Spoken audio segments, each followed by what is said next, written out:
He was the first man freed by UC's Innocence Project. Gary Reece served 25 years in prison for a rape he said all along he never committed. And now he's fighting an even bigger battle. Hagit Lamore has been following Reece's story since his days in prison. I first spoke to Reece in 2004. He had spent the majority of his life in prison. Despite no physical evidence or witnesses other than his accuser, a jury had convicted him of raping a neighbor he says he'd never met. 2 months after we first spoke, the prison doors opened and Gary Reece was a free man. What would he do with the rest of his life? It turns out that wouldn't be the biggest challenge ahead.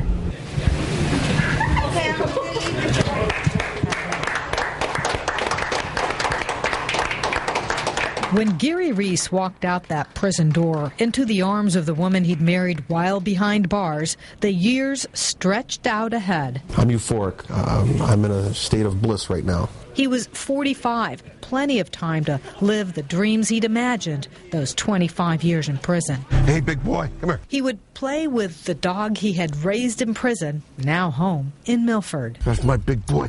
And he would fulfill his promise to share what he had learned behind bars. If you want to be free, and I mean truly free, you got to forgive the other person. You got to let it go. You don't forgive someone for them. You forgive them for you. He became a motivational speaker around the world, but his passion lay with former inmates like this group in Over the Rhine. Years before they ever put me in prison, I was already locked up. And years before they ever released me, I was already free.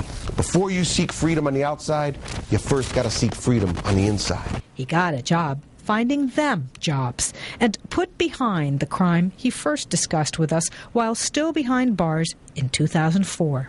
There were nights where I would lay in my bunk and I would think that this is never going to end, that this nightmare odyssey is just not going to end. It had begun in 1979 when a neighbor who told her story publicly told police Reece had raped and stabbed her. I maintained my innocence from that point all the way through. I complied with everything they asked for. They asked for head hairs, pubic hairs, fingerprints, all of that. And without even having seen an attorney, I gave all that up. Because? I was innocent. The physical evidence bore him out, but the jury believed her word against his.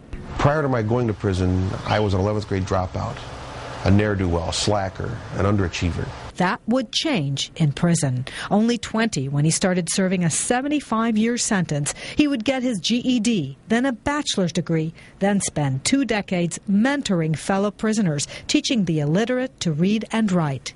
He met Rita and married her. She's the one who pushed him to connect with the Innocence Project. She's the one sitting by his bedside today. I love you.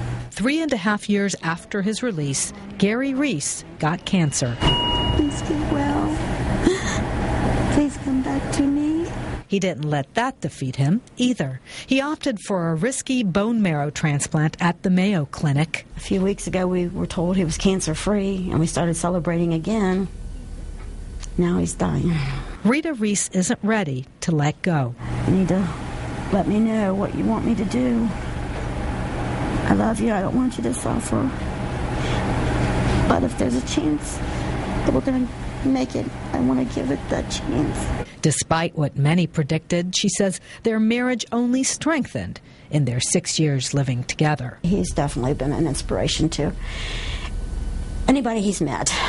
He's just been a great person, a good friend to a lot of people, and always there when I needed him. Their faith brought them through trials and tests and provided miracles before. I guess the hardest part is, when do you say goodbye? You know, how long do you go before you just give up? And I'm not quite there yet.